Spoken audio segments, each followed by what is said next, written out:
Coucou tout le monde, il m'a paru important de parler d'une information assez importante au regard de la fiscalité des crypto-monnaies et notamment à savoir est-ce que la France va perdre ses entrepreneurs, ses créateurs de valeur ajoutée, etc.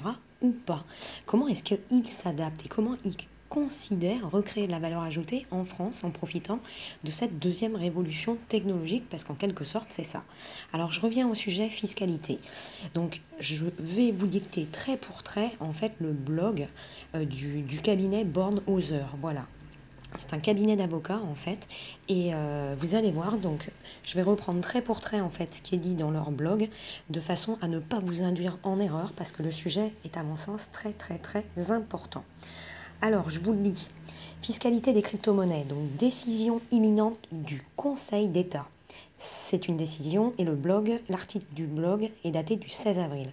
En résumé, le Conseil d'État va très prochainement se prononcer sur le traitement fiscal des gains réalisés sur les crypto-monnaies. S'il suit son rapporteur public, le rapporteur public. Alors il devrait ainsi soumettre les gains réalisés à titre occasionnel à une taxation proportionnelle plutôt qu'au barème progressif. Les modalités déclaratives en sortiront paradoxalement complexifiées. Donc, ce cabinet Bornhauser avait relaté dans une précédente actualité l'introduction devant le Conseil de l'État à la demande de leurs clients d'un recours pour excès de pouvoir visant à faire annuler l'instruction fiscale de 2014 qui prévoit notamment la taxation dans la catégorie des bénéfices non commerciaux, BNC, des gains dits occasionnels tirés de la cession de Bitcoin et autres crypto-monnaies. D'ailleurs, c'est bizarre, ils ne sont pas à jour, crypto-monnaie, attention, on parle de crypto-actifs maintenant d'ailleurs, si on regarde le dernier conseil, bref. Allez, au cours de l'audience qui s'est tenue le 11 avril 2018, le rapporteur public s'est montré favorable à ce recours, estimant, comme ce cabinet le soutenait, que les gains de cession dits occasionnels devrait relever du régime spécifique des plus-values sur cession de biens meubles prévu par l'article 150 UA du Code général des impôts et non de la catégorie des BNC. L'affaire a maintenant été mise en délibéré.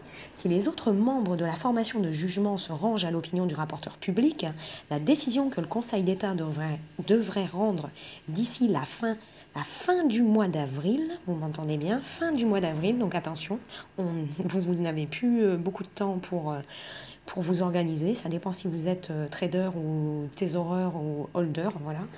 Donc à la fin du mois d'avril, une décision va être rendue et elle ouvrira la possibilité aux détenteurs de crypto-monnaies, s'ils en remplissent les conditions, de bénéficier d'une taxation à l'impôt sur le revenu au taux forfaitaire de 19% au lieu et place du barème progressif de l'impôt sur le revenu au taux marginal de 45% attaché à la catégorie des BNC.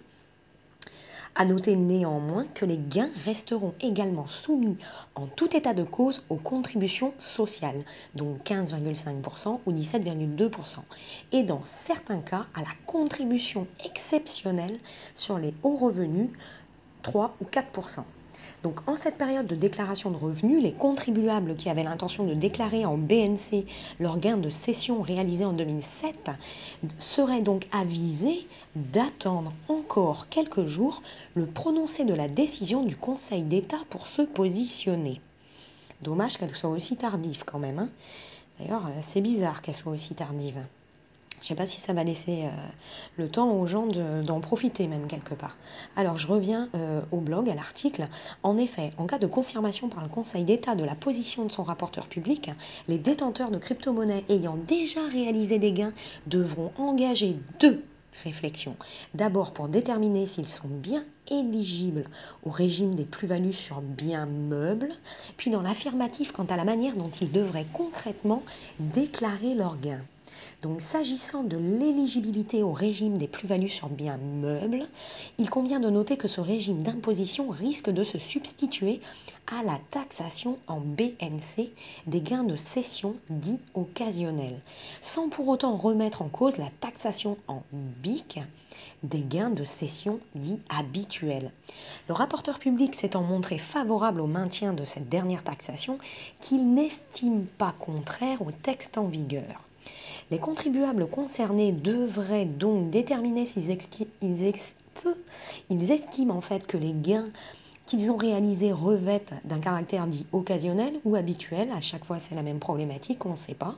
Vous allez voir, ça c'est moi, c'est plus dans le texte, mais allez voir les impôts, personne ne sait rien. Envoyez des mails, personne ne vous répond de toute manière. Alors, donc forcément, voilà, il y a des gens qui sont sortis sans savoir, et il y en a d'autres qui préfèrent ne pas bouger parce que tout est obscur. Donc, bref. Alors, s'ils revêtent d'un caractère occasionnel ou habituel, sachant que cette distinction entraînerait maintenant, désormais, un choix entre deux régimes fiscaux radicalement différents, ce qui n'est pas vraiment le cas sous l'égide de l'instruction fiscale de 2014. Les régimes BNC et BIC aboutissant tous les deux, in fine, à une taxation au barème progressif de l'impôt sur le revenu. C'est donc le point qui va changer. Alors ensuite, les contribuables estimant qu'ils peuvent bien bénéficier du régime des plus-values sur biens meubles se heurteront à un problème pratique et déclaratif. Ça, c'est moi aussi. Comme d'habitude, en France, on ne peut pas faire simple. Aujourd'hui, on perd énormément d'énergie à comprendre notre millefeuille administratif et fiscal.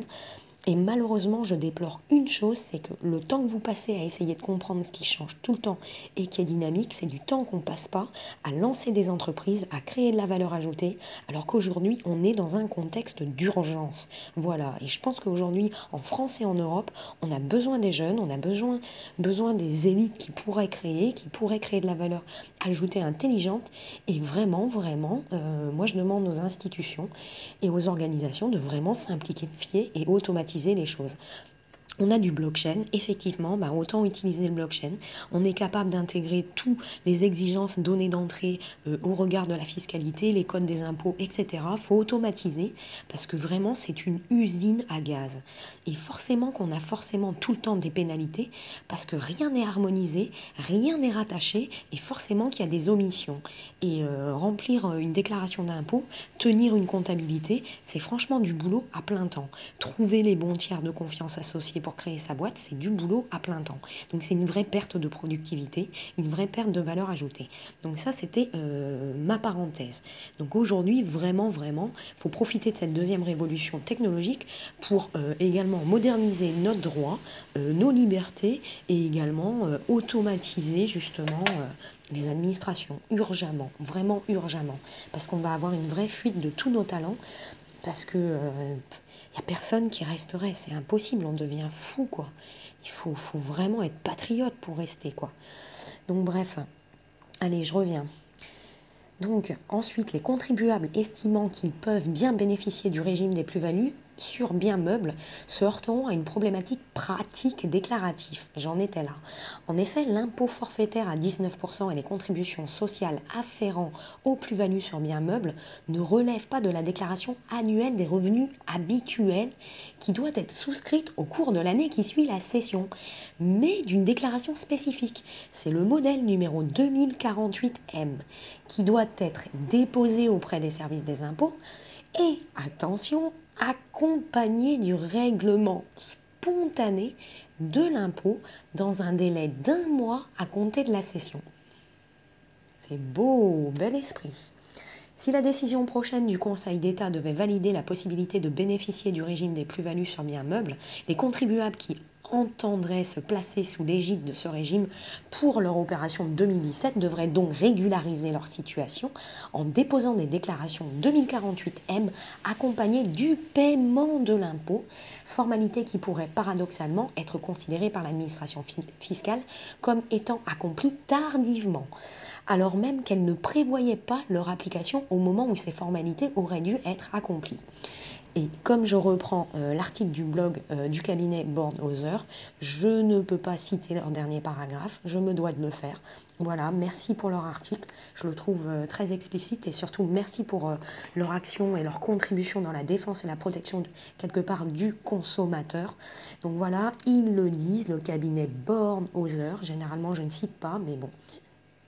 Dans ce cas de figure, c'est un principe, je le leur dois.